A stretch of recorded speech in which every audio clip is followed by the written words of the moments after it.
are known as predator fish, and there are a few predator fish that like to wander into the reef during the day, such as the barracuda and the jack. For the most part, you'll be seeing the small tropicals. Now when you look through these windows today, don't just look straight down, but look out in the distance. That's what the Discovery is designed for. In fact, this is the only boat like this in the world. The Discovery was built in 1972, and it's made with windows that are a 1-inch thick plexiglass. They're not magnified or tinted. However, there is a slight refraction of salt water and sunlight. This will make things appear to be about 25% closer than they really are.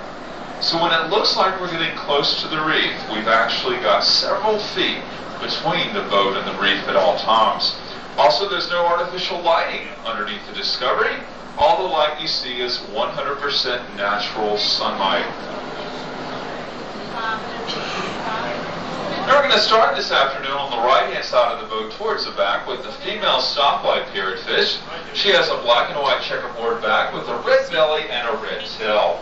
This is one of about 15 different types of parrotfish that live here on the reef. In fact, right here on the left-hand side towards the back is another female stoplight parrotfish, large, bulky in appearance with large scales. Now, all of our parrotfish are born female. They then change their sex and become a male after laying about 3 to 4 sets of eggs. Parrotfish are also unique in very many other ways, and we'll be talking about those as soon as we get a chance to see some of the other types of parrotfish that live here on the reef. Once again, folks, if you're not feeling well this afternoon, please go upstairs and outdoors and get some fresh air. If you feel better, you're more than welcome to join us in the second group. Now on the right-hand side of the boat, we have a yellow-tailed damselfish. She looks black with a bright yellow tail. She's actually a very dark blue. We call her the jewel box of the sea because she has little dots on her back that light up like sapphires when the sunlight hits her, and that's the yellow-tailed damselfish.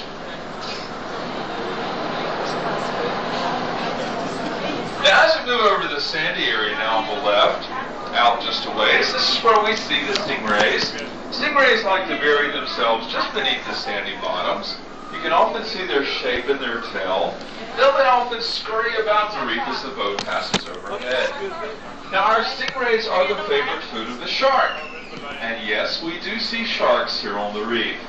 During the day, though, we mainly see the nurse shark, a relatively harmless shark, that's often seen resting underneath ledges or cruising the ocean bottom.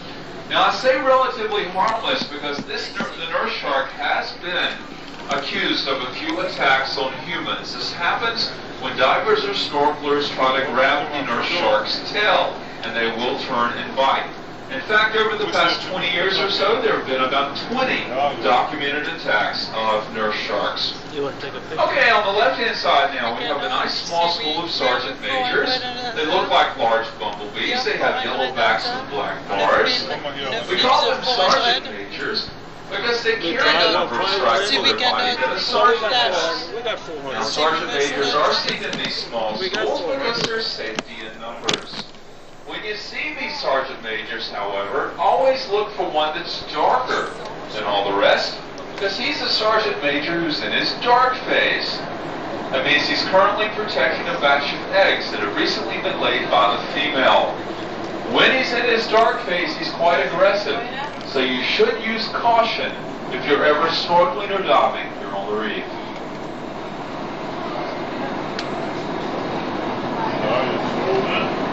On the right-hand side of the boat now, you folks are getting to see the sergeant majors. See them yellow backs and black bars look like large bumblebees.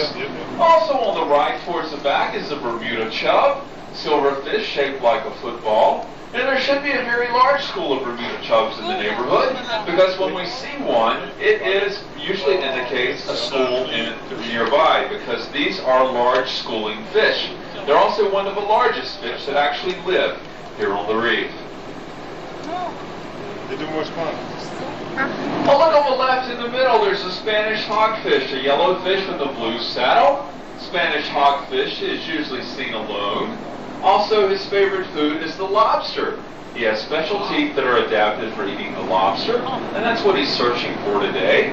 Now, there are lots of lobster here on the reef today, folks. They're just hiding for you in the cracks and crevices of the reef. In fact, something you want to look for when you look in the cracks and crevices of the reef are the lobster, the moray eel, and the octopus. Now, all of these creatures are nocturnal, which means they come out at night, but they're also very curious. So they will, on many occasions, take a look at the boat as we pass overhead. Well, folks, we're about halfway through now, so those of you who are kneeling, please turn around and ask the person standing behind you if they would like to kneel. Also, folks, if anyone's not feeling well, please go upstairs and outdoors. If you stay down in the viewing room, you're only going to get the feeling worse. Do you see anybody behind us, Nicole? Once again, if you're currently kneeling, please turn around and ask the person standing behind you if they would like to kneel. And folks, if you'd like to kneel, don't be bashful. This is your last chance, so tap them on the shoulder. All right, is there anyone who'd like to kneel who hasn't had a chance? Raise your hand and I'll help you find a place. Anyone? All right, we'll continue then. Anyone have any questions so far about the fish here on the reef? Now, of the 650 varieties of fish that are known to live here on the reef, we do have one that we consider the most aggressive. It is not the shark and the barracuda. It's actually a very tiny fish called the bicolored damselfish. This fish has a black body and a white tail, and he's about 1 inch long. If you'd like to see the bicolored damselfish, all you have to do is look straight down over the coral and scan about 4 to 6 feet. Now, this fish is the most aggressive because if you were to swim into his territory, this little fish is a warning, would start pecking at your mask. If you don't heed his warning, then leave immediately. It will then start pulling the hairs from your arms and legs one by one until you do.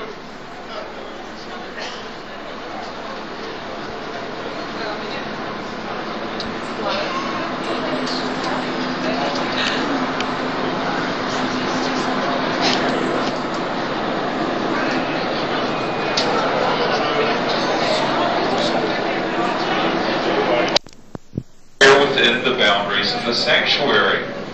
If you are caught spearfishing here in the sanctuary, be prepared to pay at least a $500 fine.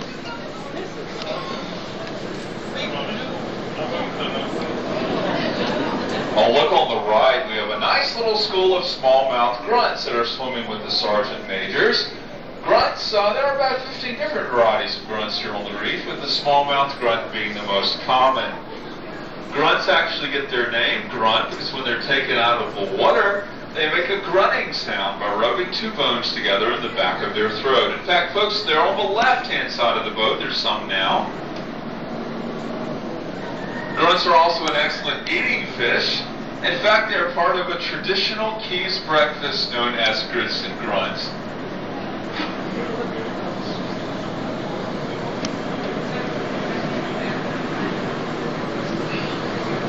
On the right-hand side of the boat now is a female stoplight parrotfish, black and white checkerboard back, red belly, and red tail.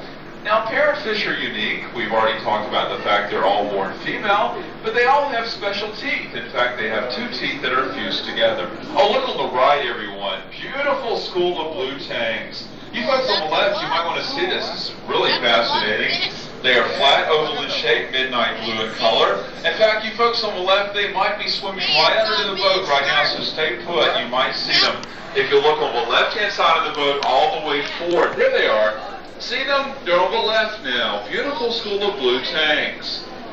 Look at the base of their tail, folks, and you'll see a little white dot. Do you see it? In that white dot is the spine or a barb, which is said to be as sharp as a surgeon's scalpel. That's why we call this fish the surgeon fish. This fish also gets a lot of respect here on the reef because of his unique ability to flick that spine or barb at other fish.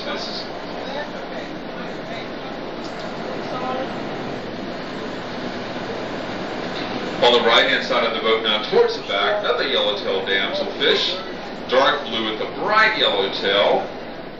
Oh, look on the left, a beautiful star coral, and our state park representative, Don Riblet, he's going to be telling you about all the corals that live here on the reef. In fact, they do live here Because 95% of what you're viewing today is living. There's very little plant life here on the reef.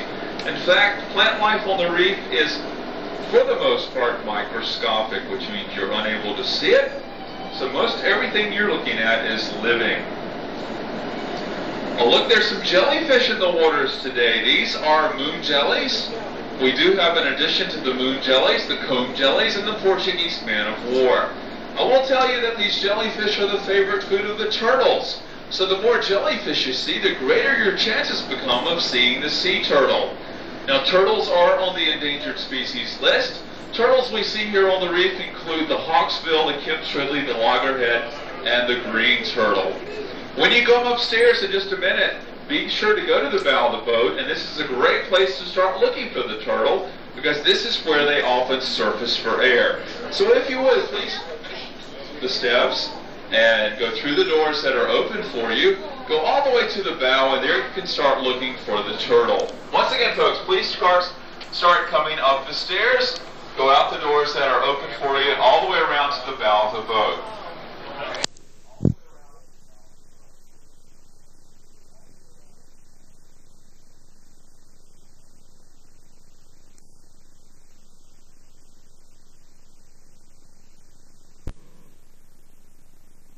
Be leaving out of here pretty quick, and go right on back to where you started. Our last trolley leaves here at 6, so you could stay for the sunset if you want to and have plenty of time to get back to your wherever you started. And the sun will be setting before 6, about 12 minutes before 6, so have time to do that if you like. So in the next couple of blocks, let me call your attention to things you might want to see and do in this area, either today or at another time. We have our Key West handprint on the left over here. That's a silk screening process, very famous to Key West, and beautiful fabrics there. And right across the street from it, we have the perfume factory. That's where they actually make the perfume. They do have an outlet store on the next street over there. Shelves a little fancier, but by any name, it'll smell the same. Curry Mansion's another that a lot of people like to visit. He was Florida's first self-made millionaire. That's open to the public. It's right behind our old City Hall here. They're restoring our old City Hall here on the left. We're going to soon have town meetings there. But where we have our evening meetings most of the time is next door to it. The world-famous Sloppy Joe's Bar. That's where we solve lots of world problems each night there. That's the one that Ernest Hemingway made so famous with all his writings. Boy, did he solve the problems, huh? Blow him away, man. And, somebody else ring the bell. This is Duval now. We'll be taking all of you down Duval here, 7 blocks, offering you 2 stops along the way. And you'll be welcome to those. And we have Captain Tony's coming up to our left over here. He's now our mayor.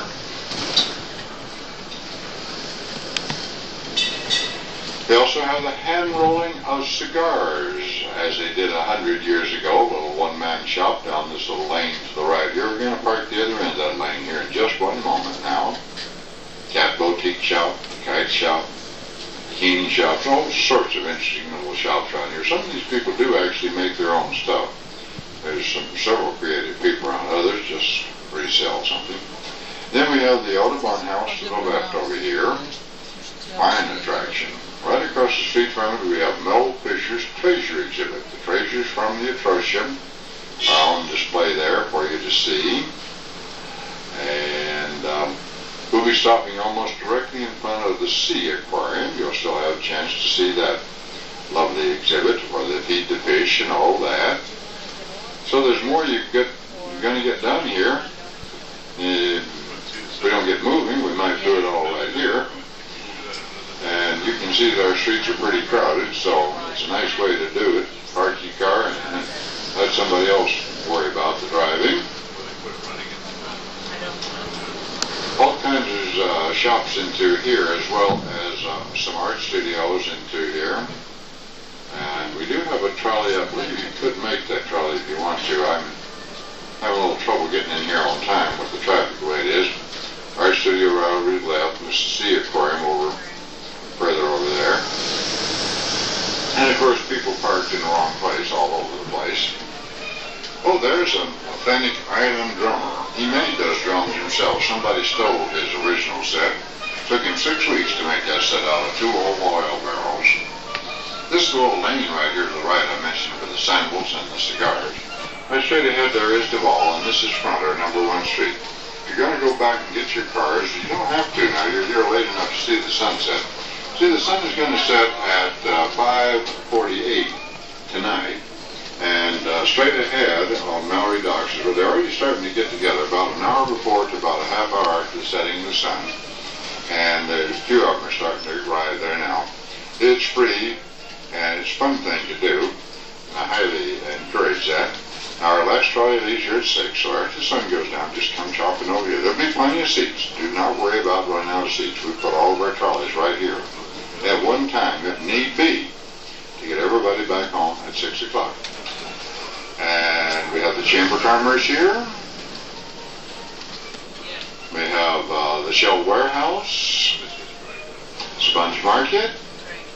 Up in the corner there, we have our Sea Aquarium.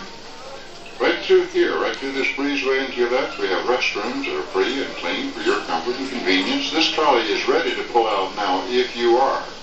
I'm going to turn just around the corner here and park. If you want to hop on that one, you can do so. If not, there will be another trolley in a half hour, and like so. If you're going to do the Hemingway House, you could just squeeze that in. That's all you could do, squeeze it in. Recommend, if you have the time, that you do that tomorrow, and so you have more time to see it, visit with it, and everything. But if you want to go right now, just hop on that trolley. I'm going to stand out in front of them so you can't get away. No way at all.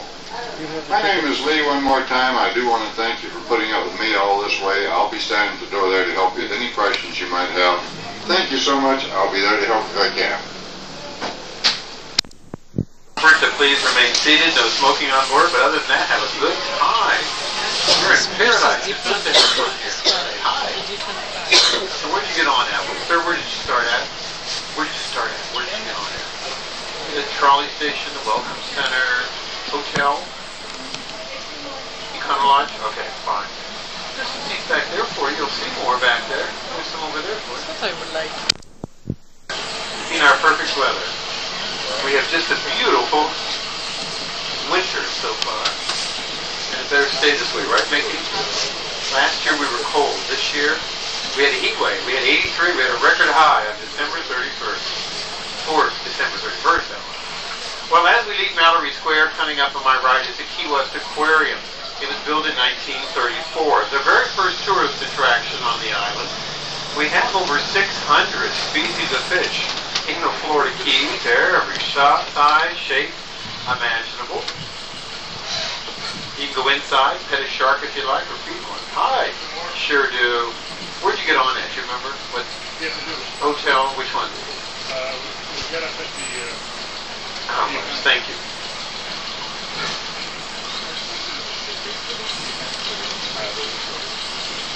You can go inside the aquarium, pet a shark, feed one if you like.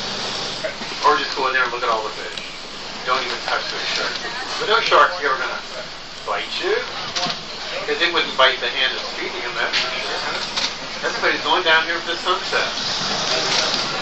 You see a big building over here to my right, the big red brick building. It was built in 1891. It was our first post office and customs house on the island. Notice the sloping roof on the top of the building. It was designed by a federal architect who didn't want any snow to ever appear on the top of the building. It was supposed to slide right off. It's called a snowless sloping roof. Well, that's a little silly because we've never had snow in Key West. There's certainly never been any snow on the top of that building. We are a frost-free city.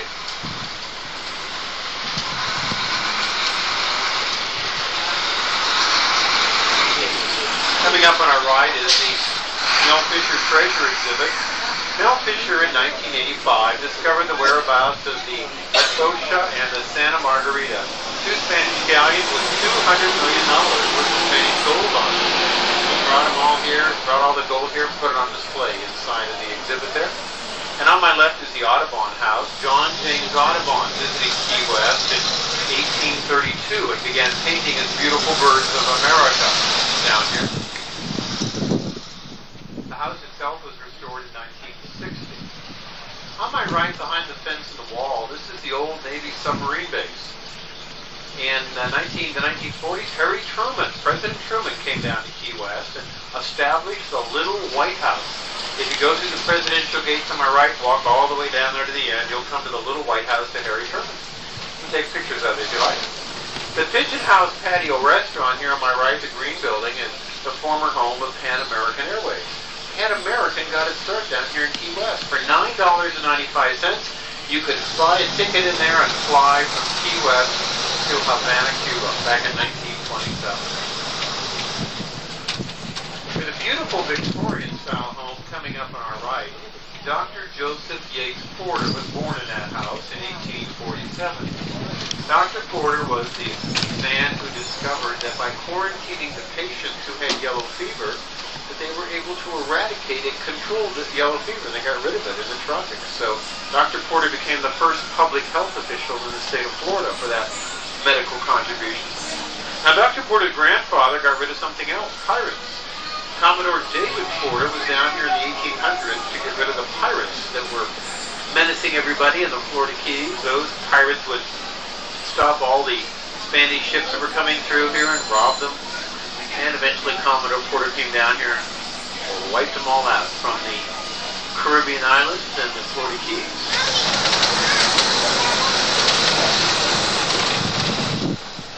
Coming up on our left, you're going to see a home that's considered to be the most beautiful on the island. It's called the Curry Mansion. It was built in the 1900s by the Curry family. William Curry was the first millionaire in the entire state of Florida.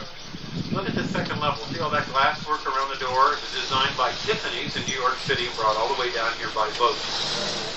Now here's a Queen Anne style house on my right. George Patterson built this in 1886. Look at the front door, red Venetian glass. Isn't it beautiful? Lovely. George Patterson was our first postmaster on the island. Obviously, George had a few dollars. Everybody was rich in Key West at the turn of the century. It was one of the wealthiest cities in the United States. That's where all these people were able to afford to build these beautiful homes, as you can see. They were all making their money off of shipwrecking. Whenever a ship would wreck on the reef, they'd salvage everything and sell it all and pocket the profits. We're just checking up here. Anybody known for the handprint fabric store, right? This is a normal trolley stop. You might want to come by tomorrow if you want to visit it. There's beautiful fabrics inside. Look inside the windows here. They silk screen all this material at one time. Kind of an interesting process to watch. Key West Aloe is over here to my left. The factory, the white building, is where they turn various flowers and plants into perfume, lotions, and cosmetics. The big green building coming up on our right is the bottling court. This used to be the home of Coca-Cola. Back in 1903, this was one of the first Coke plants in the whole world. But you know, we could only make Coca-Cola down here when it would rain. We had no fresh water on the island of Key West until 1942. So during those very early years, when it would rain, there was plenty of Coke. No rain, no Coke. Eventually, Coca-Cola left the island. The Pier House Resort takes over this whole section in Key West. It was from the end of the dock at the Pier House that the USS Maine left Key West in 1898. It went over to Havana, Cuba, blown up in the harbor of Havana, Cuba, and that's what started the Spanish-American War. Remember the Maine was a slogan that got everybody riled up and moved the United States into war with Spain. Now the dock and the pier are still down there. That's why they call it the Pier House. You can go down there and take pictures of it if you like, if you're a history buff. We're going to be moving on to Duval Street very shortly here. Duval Street is named for William Pope Duval, the first territorial governor of Florida. It's our main shopping district. You see the former First National Bank building coming up on our right. Look at the balcony on the second level. It was all designed by wood carvers. It's made out of mahogany wood. Every wood carver in town worked on that particular project. In fact, it took 4 teams of mules to pull that balcony and put it up in the place up there.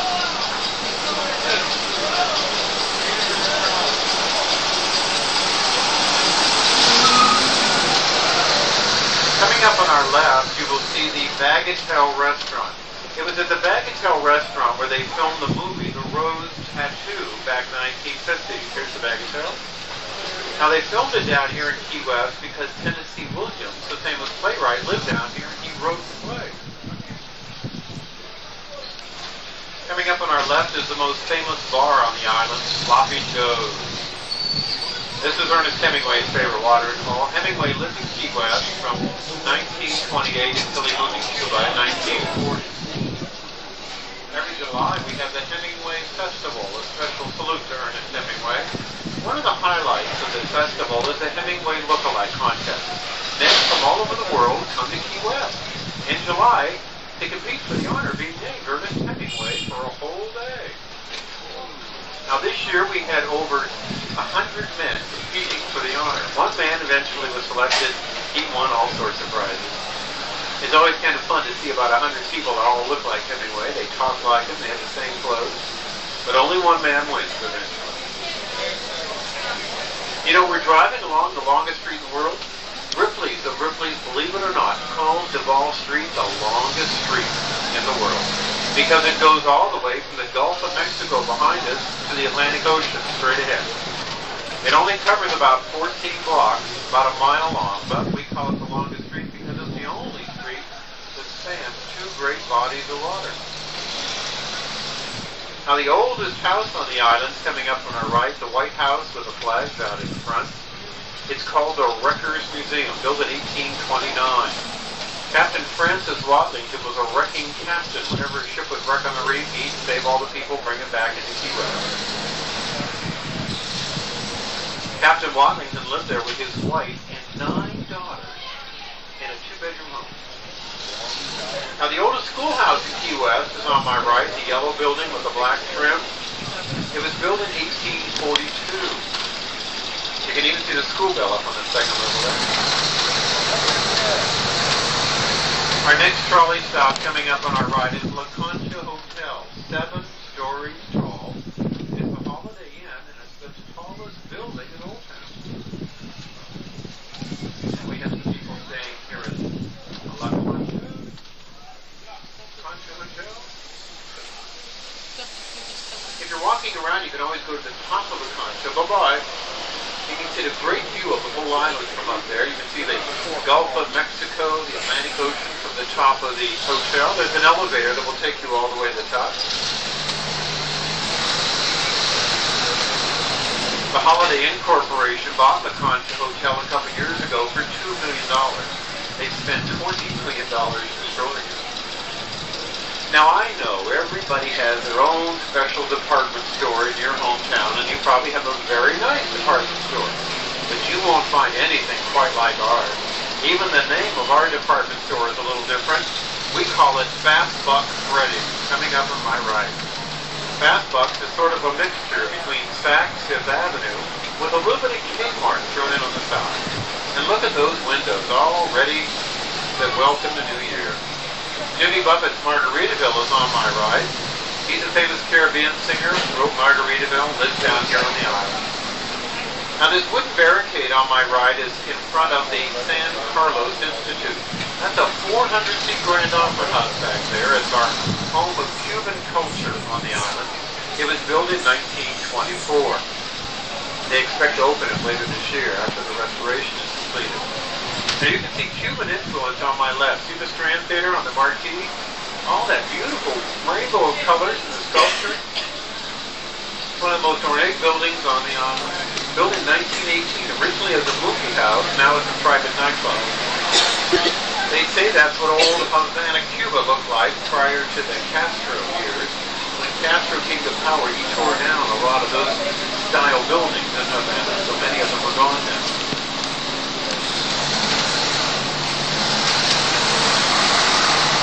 35% of the population in Key West has come over from Cuba.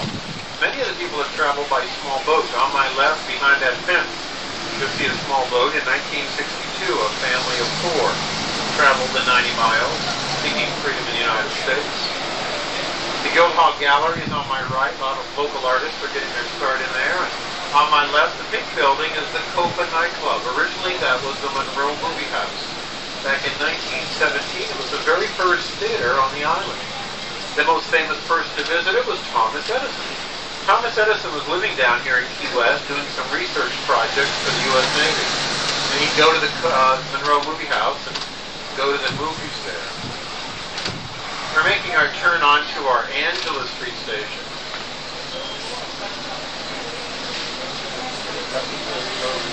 Pardon? Oh, we got these new bikes that they've got in town here.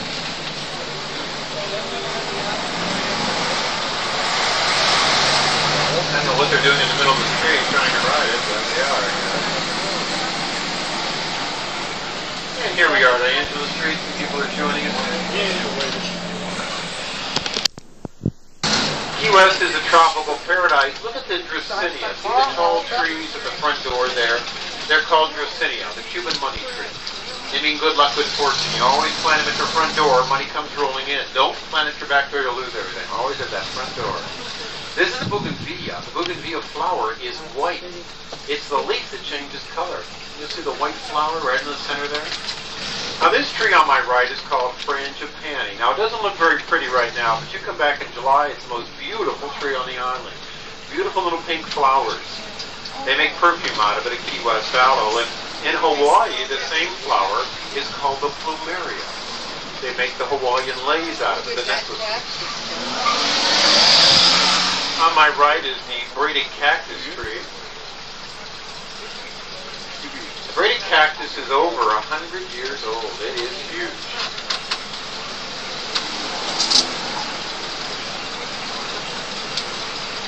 As we make our turn here, you'll see the trunk on this cactus tree and how big it is. We have a lot of traffic coming downtown to see sunset tonight. People are still on vacation. I don't know. I'm surprised to see it all. This one or the next one? Normally we get a little quiet right after New Year's, but it is just continued, which is fine. You keep this island going, so you can come as often as you like. The trunk is huge. Without you, we're nothing. Look at the size of this trunk of this tree as we go by. The little pink flower here on my right is called hibiscus. Now the hibiscus flower, they come in about a half dozen different colors. They're all over the island. They're beautiful. Now the big trees that we're going to be going under here are called the poinciana. Now the poinciana again is another summer tree. It only blooms in July and August. It's flaming red and orange. You come by in July, you fly over the island of Key West, it looks like the whole island is on fire because there's thousands of these trees all over the place. They are beautiful. Now here's the dwarf poinciana. This is a shrub over here to my right. See the little pink, these little flowers are orange and yellow.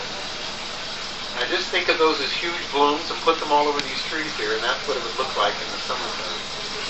We have over 300 species of flowers and plants on the island of Key West, and very few are native to the island. See, Key West is nothing more than a big coral rock in the middle of the water. We have the Gulf of Mexico on one side of it and the Atlantic Ocean on the other.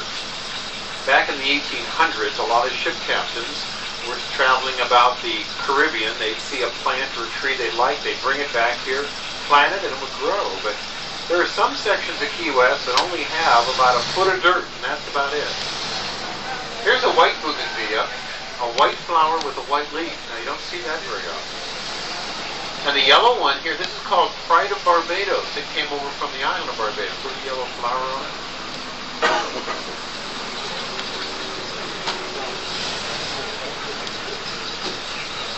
Now, if you're interested in Civil War history, over here at the traffic light, this is Southern Street. If you turn left and go down to the very end of the island, you'll come to Fort Zachary Taylor. Fort Zachary Taylor was an old Civil War fort. It took 21 years to build that place. When they excavated it in 1968, they discovered there was more ammunition at Fort Taylor than any other Civil War fort in the country. It's amazing. Now, Fort Taylor originally was on an island all by itself. And there was a moat all the way around it. And you would have to drive, sort of like a bridge, a little causeway, over to the fort. Well, then they filled it in, and then over the many years, in fact, sand and dirt completely covered over the fort, and then they had to dig down, and now it's a state landmark, the way they've got it restored. Beautifully done.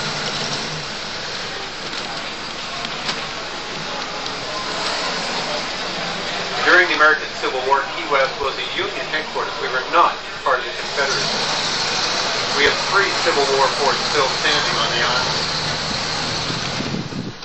Coming up on our left is the Monroe County Courthouse. Monroe County is named after President Monroe.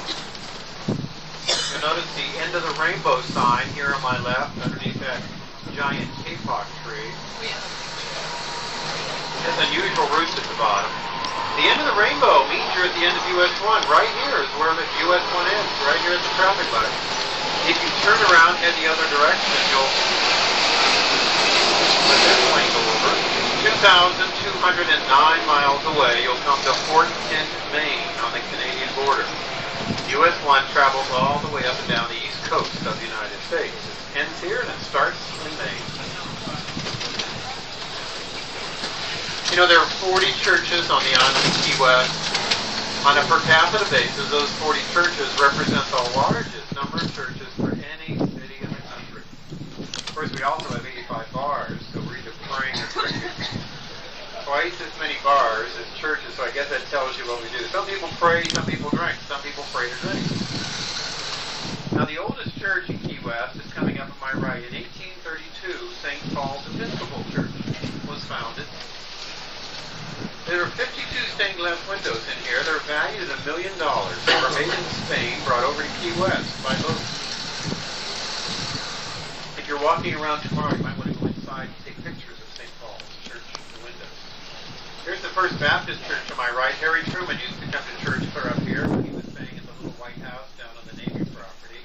And right next door, look at this beautiful Victorian-style house on my right. It was built in 1898. Look at the front door. It's mahogany wood with edged glass. It's a guest house. It's called the Artist House because Eugene Otto, his family, has owned the home since 1898. He was an artist, so they named the house in his honor. It's one of 50 guest houses on the island, like a bed and breakfast. You're welcome to visit it, many of the other guest houses on the island. They love to have people come and say hello. Go inside and look at them. The Old Stone Methodist Church is on my right. Old Stone was built in 1877. It's the oldest Methodist church in Florida. The walls on the building there are 2 feet thick. Nothing's ever been blown away. It'll be there forever.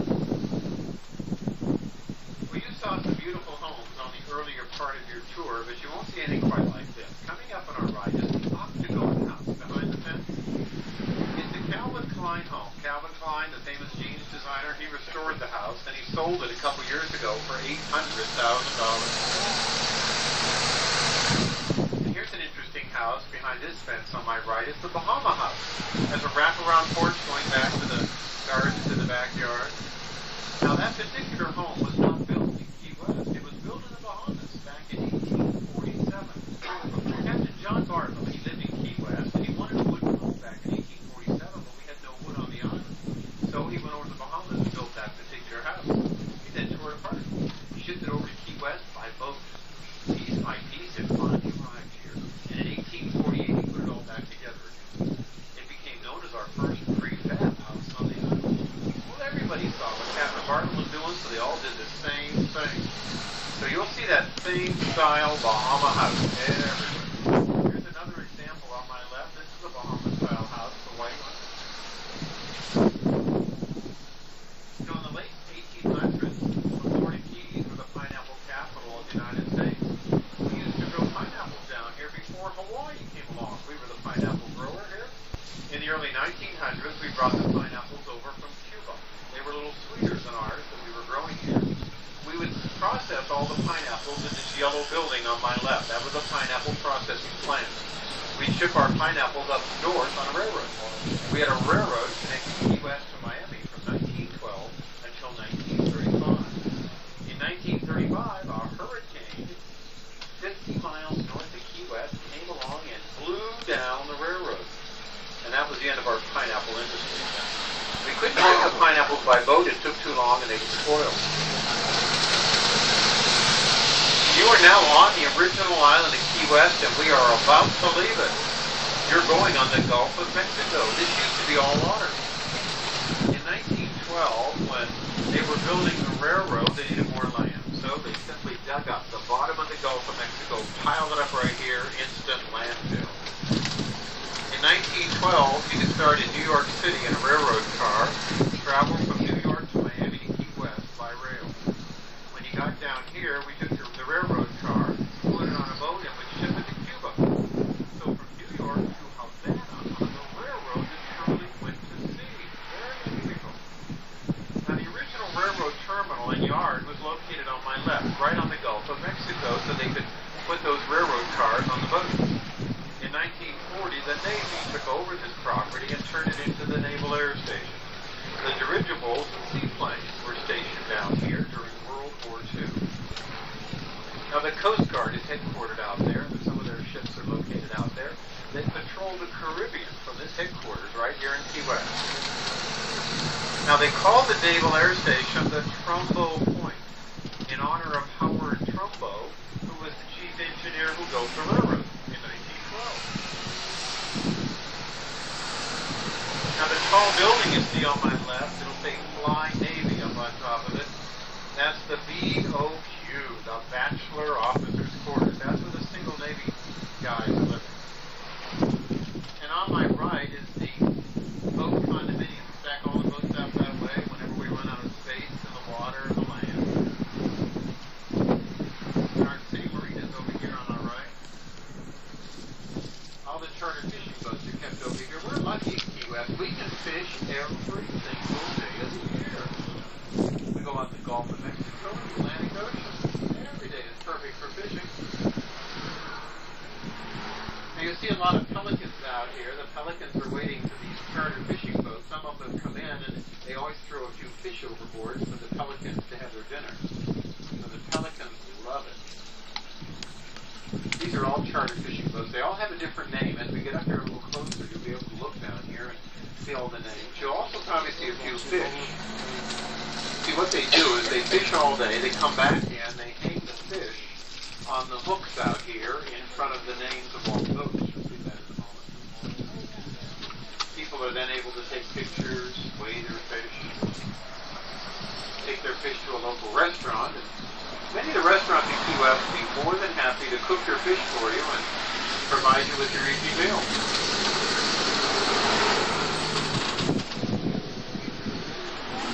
And of course, we can catch all sized fishes, big ones, little ones. Let's see what we're going to find out here. I think the reef runner has fish hanging out there. Yeah, you'll see some of the fish that have been caught today by some of the people.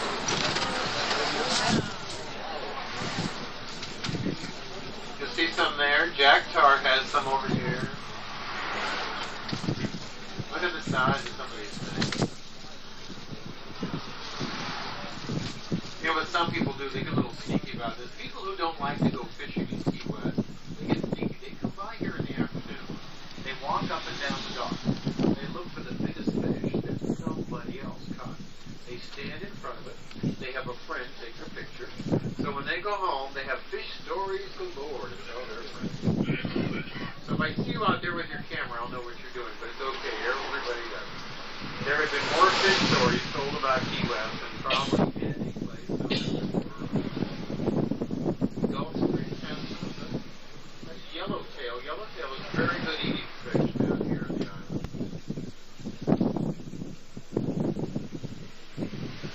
Dolphin is a very popular fish. So when they sit there, when we go to a restaurant, they think the special is going to be dolphin. They're not catching flippers, and you're not eating flipper, that kind of a dolphin. There's a dolphin fish. So there is a difference, but people might get confused. Dolphin is very popular. But it's not. It's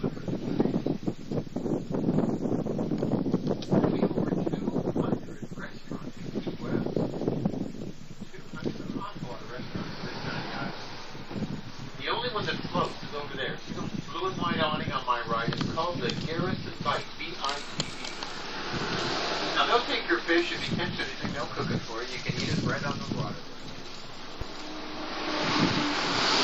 The 200 restaurants, we cook almost everything down here. We're going to be going out to Roosevelt Boulevard, US 1, in a few moments. President Roosevelt came down to Key West in 1939 in an open touring car all the way from Miami. So they named this highway in his honor. We also have Truman, Eisenhower, and Kennedy Drive, named after U.S. presidents, other U.S. presidents who have visited Key West. President Bush comes down to Florida Keys, but not to Key West. He usually goes fishing up around Marathon, 50 miles north of here. And we're checking here at our trolley station for those of you who began your trolley ride. For the Fresnel lens using the American lighthouse, the smooth center glass gives off a constant light. Fresnel, F-R-E-S-N-E-L. We make a dressing for a month. Yes, you put in a bottle like this, so each time you make salad, you do like this, just shake them up and prepare whatever you have in the fridge, so it's very good. So I add there a little dry mustard if you prefer, a little pepper, voila, a little oregano or basil, voila, and now a little salt. Where's the salt? It's over here. Okay. A little salt over here. A little salt over there. Not too much because the anchovies have the salt. A little salt over here. Okay. No.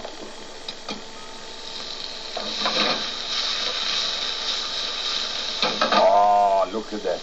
It's so nice. Look nice. We add a little vino there now. A little vino over there.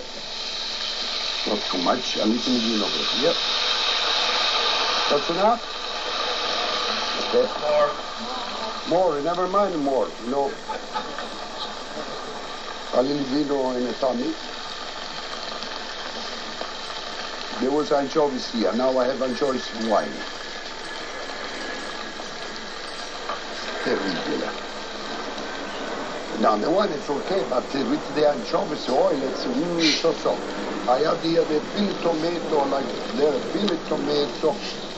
Now what I'm going to do now, I'm going to wash my container with a little chicken broth. Voila. Voila. Over there. A little chicken broth there. Voila. Now, you know, when we take the core for the strawberry, we use a knife. I think I do with a spoon. You see, we waste nothing. See? That's good. See? That's the way I do it. So, you know how to do it, of course. But I do this way because it's very easy. So, now, okay, we add there. You don't like hot strawberry? It's so nice. Oh, yes. Now, and then we're going to do the banana here. We're going to do like this. Once we here, 1, 2, and 3. Now, and that's it.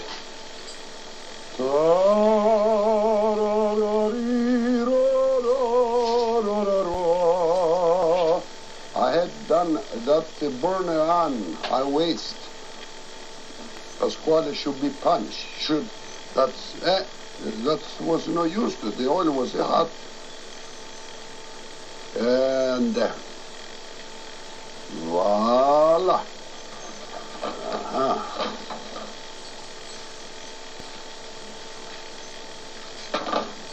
Look good enough to eat already, yeah? It's good. If you will like it. If you don't like it, I don't say it's no good. I say, I don't like it. Now, this one we put it away. Ciao. And I believe it, my dear friends, a good recipe where I know, whoever make a mess in the kitchen, I should clean them up. Or somebody cook and somebody clean. And please, you don't go away because I come back in 2 minutes. Thank you very much. You are a wonderful. God bless you. Thank you very much. Now, the pasta is almost ready. Now, we see. Now, I disagree to throw the pasta in the wall, my friends. Hot. Oh. Now, or we cut a string of pasta and see if it's no white nerve.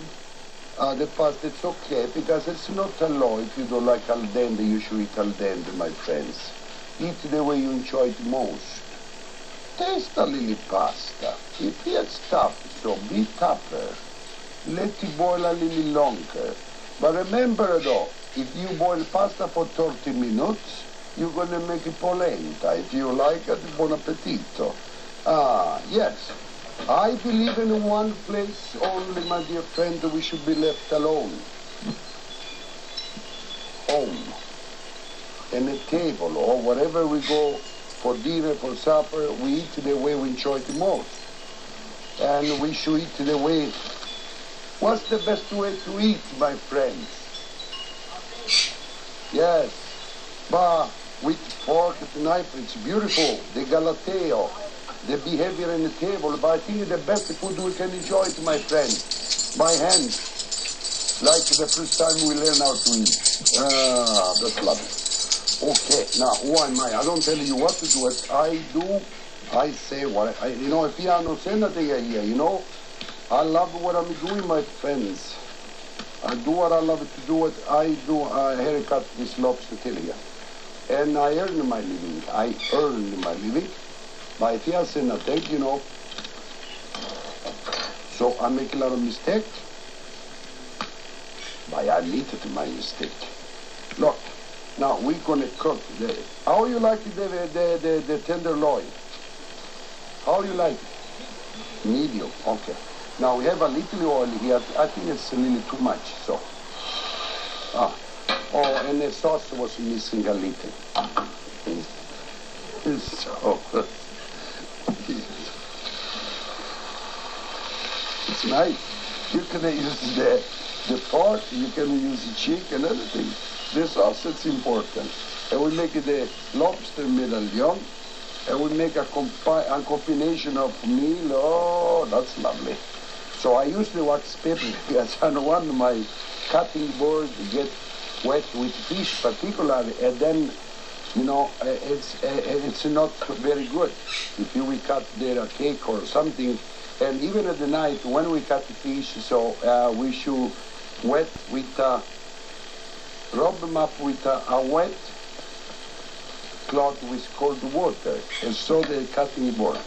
And this lobster tail, if you have leftover fish, so I make it nice. Everything I use, I clean my fridge. I stuff them up here and I bake it, or I steam saute and I make it stuffed lobster. But actually that's not. But it's nice, if you have a lot of 20 guests and you bring them home and you stuffed lobster.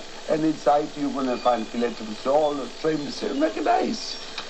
Now today, arrivederci. Ciao. That's it. We steam saute. Okay, the sausage is ready. Yeah, that's the right one. This one here was the lobster here. Oh, but because it was the lobster, now what are we doing? Why not? We saute with it. And actually, if you sometimes something stick in the bottom of the pan, a fish or anything, I use a leaf of lettuce and will never stick. Because, if you were making like fillet of sole, it's a very delicate fish, it's very tender. Oh, no.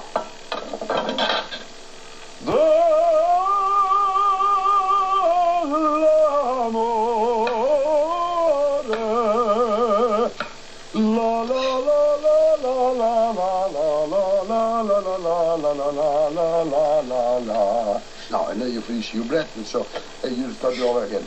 La la la la la la la la la la la la la, boom boom boom boom boom boom boom boom. And you make an orchestra because we serenade our beautiful food.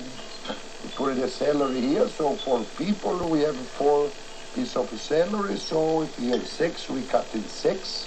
If you are 8, we cut in 8. The same celery, if you cut it for 10, so we write in the plate celery. Yes. But, you know, I think it's nice. So, voila. Oh, la mia bella amore,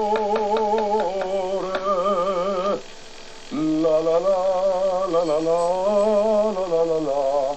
And we make a mountains here with the salmon on top. Now, it's been swimming until today, so now it's in the top of the mountains, you see up here. Oh, we should never make it fun. I don't make fun in the food. Now, you tell me to add some more oil and vinegar, my friends, you know. Now, I use a half now and a half tomorrow. Voila, that's enough. Oh, this one, isn't it, we can put it nice. Even in the fried fish, it's nice. I like it. I hope you too. Okay, excuse me. Pronto. Excuse me, my back.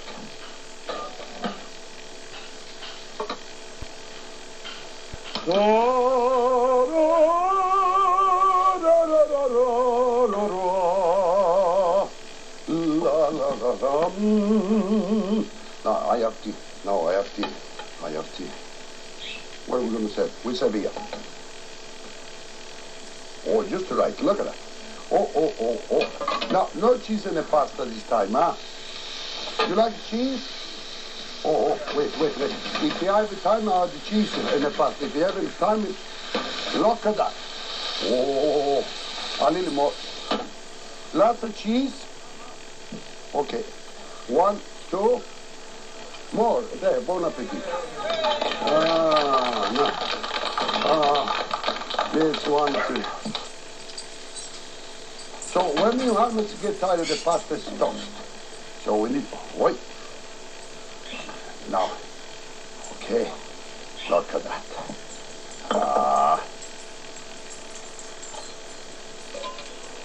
Oh, look good enough to eat, huh? We do like this. How is it ready? You like the medium? No, it's medium rare. It's okay? Oh, yes, okay. Put a little brandy there.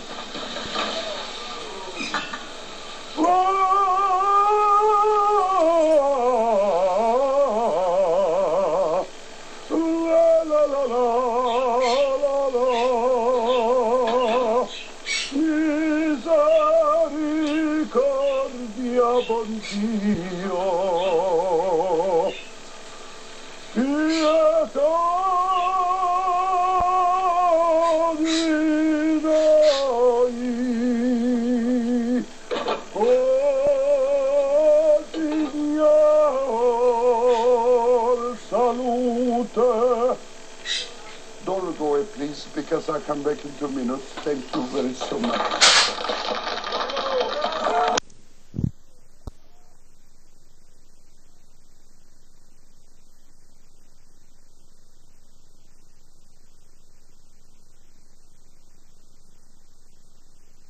Very true, but you know it's also happened in reverse.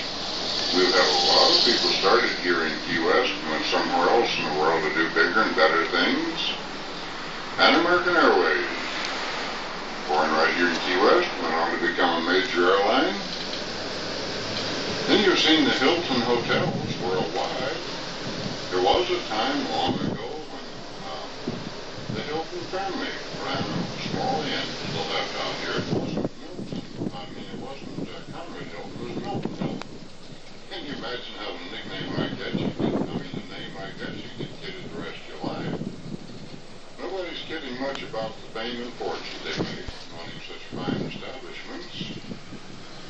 And our own now famous Jimmy Buffett got his start by singing in the bars up and down Duval Street. We all loved him, and then one day the world discovered Jimmy, and now he's a famous recording star. But he hasn't forgotten his good buddies. He still entertains us from time to time when he's in town. You'll be wondering how in the world we've done so much for such a little bitty island. Goodness, we're only 2 miles wide and 4 miles long. Just a little too before.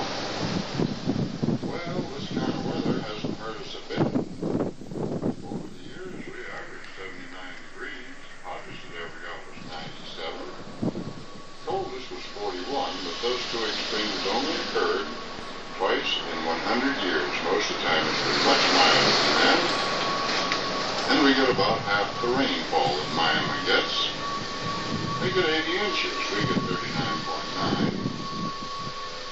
And we got about the same population we had 100 years ago. Don't forget they did that on a third of the land that we're using. A couple of stops along here that won't be of interest to you unless you just want to check on one of the motels. We'll call more clearly any stop that you might wish to get off at, but you're welcome to any of them. You would assume a little bitty island like this could do very nicely with one name. No, we do everything grandioso here. Our Spanish name is Cayoeso, which means bone cake. Spanish. Cayo is the word we get our word key from. A Spanish word meaning barren island, reef. Hueso is bone. When the Spanish first arrived here centuries ago, they were simply looking for the fountain of youth. Well, you can imagine their dismay when they found this island to be strewn with bleached out human bones. They immediately went elsewhere to find their fountain of youth. The bones? Well, because the Indians roamed up and down here. They were an amphibious group of people, very well-to-do tribe at that, but they liked to do a little hunting upon the mainland, and that got them in trouble with some of their friends and neighbors. They had a feud that lasted all the way down to Key West. They lost the battle, and only Cuba took their deadline here, thus the name, and the bones. When the Mohegans first arrived here in the early 1820s, they either was translated Cayoeso, Key West, as some look like, or they simply thought they were in the westernmost key of the Bahamas. It would have been a 300-mile mistake. It doesn't really matter. Both names have stuck with us ever since. To this very day, you'll hear the old timers refer to it that way. This is our newest part to be developed into here. In fact, they're still doing some developing. This was swampy and boggy and wasn't fit to build on. They dredged this up in the 50s and let it set for a while. Made a wonderful place for us to build the city, and that's just what they've done for about a mile and a half along here. You'll see all the familiar hotels and stores and things you're accustomed to somewhere else in the country. When they first opened here 15, 20 years ago, about half the stores on Duval Street moved out here, leaving just the entertainment centers for our Navy, which was our major economy in those days. Had around 15,000 at that time. And it had been since around 1938. When the war efforts began to build out, this became a major submarine base. But by 1974, they didn't need us anymore. So they pulled out of here almost lock, stock, and barrel. That just flat broke. I mean, to tell you, you could have fired a cannon up and down to Wall Street day or night and never hit a soul. Well, you notice the Wall Street is doing very well today as well as the shopping center. Guess who came down and bailed us out of that mess? You did. Yes, you are our economy today. And we certainly do thank you for sharing your vacation with us here in the Lower Key West. Looking to your left over here, you'll see a point of land called Zigsby Park. That's military enlisted men's housing. Zigsby was the commander of the USS Maine that was blown up in the Havana Harbor, accidentally or otherwise, is still debatable. It did cause a war, the Spanish-American War. That's when Cuba gained her independence from Spain. You look further out across the Gulf of Mexico here, you see a lot more islands. Those are a part of the some 600 keys that makes up the Florida Keys. Only 50 of our keys are inhabited, though, such as this one. Most of them are bird sanctuaries. Few of them are still in private hands. You can go out there and picnic if you like. They're not that restricted. You just can't build out there. Trying to preserve this part of the island.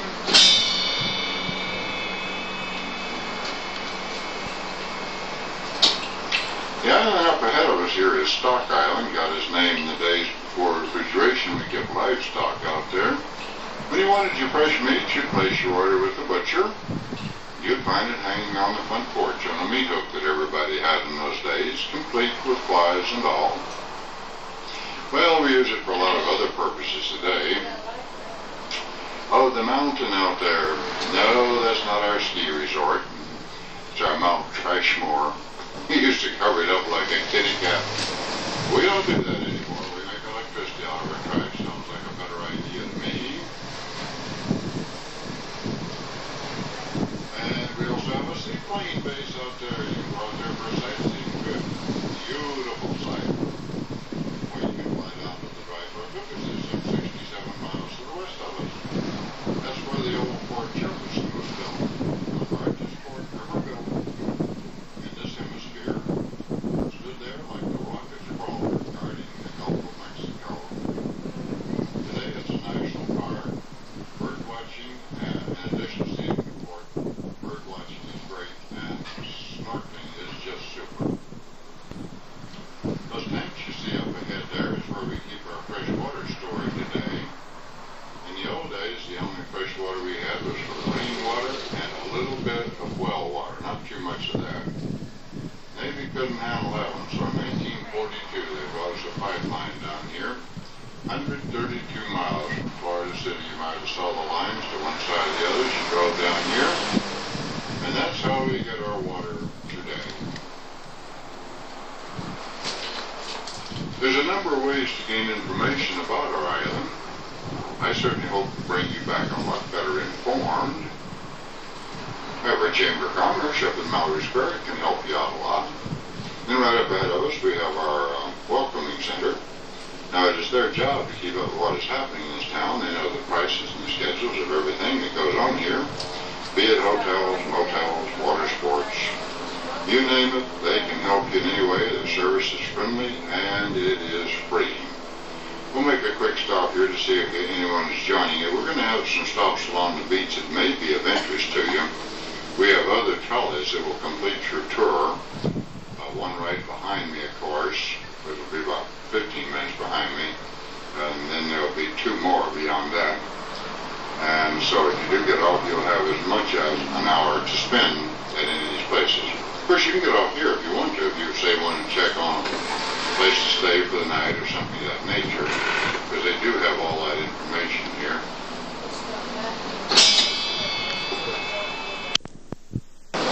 Well, there were 42 of them. There will be 42 on the way back, I hope. And the longest bridge you crossed was the 7-mile bridge just this side of Marathon. Boy, let me tell you, when that ran over those old bridges you saw to one side or the other, that was narrow. Just room to pass over that. Some people wouldn't drive over that on a weekend for love and their money. I had people tell me they got their first case of good old-fashioned religion the first time they met a Greyhound bus on that one. Well, it's been about 15 years now since they started bringing us our new highways. Now it's a breeze to slide down here, and we certainly do thank you for doing so.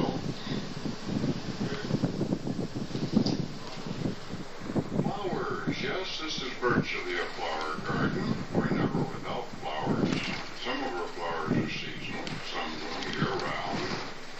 One of our seasonal flowers that blooms at an odd time of the year is the Hong Kong orchid to our left over here, the beautiful lavender flower there. That never blooms during the summer, only during the winter months that come. Now the ones up ahead of us is year-round blooming, wonderful and beautiful, but I wouldn't pick the oleander if I were you. It's kind of like the poison ivy to some people, not everyone, but some people are allergic to that. If you're not sure, I'd leave that one right where it is. A much better flower to pick would be the hibiscus you see growing up near our motel, near the motel here. They grow a new flower each and every day, and you can pick those as much as you like. That's an edible flower. They use that in teas, use it in salads. It's also fried in some manner. I've never had that experience yet. Probably tastes like toasted butterfly wings or something like that. And I don't see anybody here, so why don't we head out for our beaches and see what's happening out there. We do have some lovely beaches here. Recently we surfaced our beaches with sand. We've been doing that ever since the war years. Seems like the Navy needed some extra fill for the airport out here. Worthy cause, and they didn't think it hurt anything to dig a trench up about a half-mile offshore there. But it did. We've been having to fill that beach back up with sand ever since. And so we have to bring it in and import it from South America and Bahamas and different places. Across the way, ahead of us here is our old Navy hospital. This was closed down in 1974 also. It's never been reopened, but it has been kept minute ready in case you should ever need it. We sure hope you're not going to need it this trip. Now into here you'll see our most modern of homes. These were built mostly in the 50s and the 60s, and it's pretty much all built up now. There's hardly any place to build around here anymore. You see a big difference when you get to the old part of town. I think you'll love that difference as much as I do. We do have this one canal coming into Key West where you can walk a boat behind your house. And I understand Jimmy Buffett lives down to the right there. Then to our left we have a private island. This is the Norbert Thompson's estate. We have a number of private islands throughout the Keys, but only a few of them are located near enough to one of the bigger islands where you can simply put a bridge across. In most cases, you need a boat to get to it from your island. This is our famed houseboat row here. It's kind of, some of them are kind of cute, some of them I don't know what the heck to call them. But it's very interesting. We have a number of very talented people live out there, artists and writers, sculptors, and different people. They just prefer to do some of their style of life. Tell you one thing about that style of life, you'll never mow the grass again if you live out there. Now here's one of our native trees, on both sides of us, the red mangrove. Look out the water there, you notice they have a very intricate root system. They actually make land. They make sand and seashells. Over a period of time, they'll build land. That's what many of our islands are built on. Some of them, like this one, are on a dead coral. As you know, the coral is a live mussel that continues to excrete a shell-like substance for its protection. And it grows literally for centuries. But when it does reach the surface, it's like a fish out of water. It dies. And looks like we have some more people going to join us here. We've got a nice little party going here, by golly.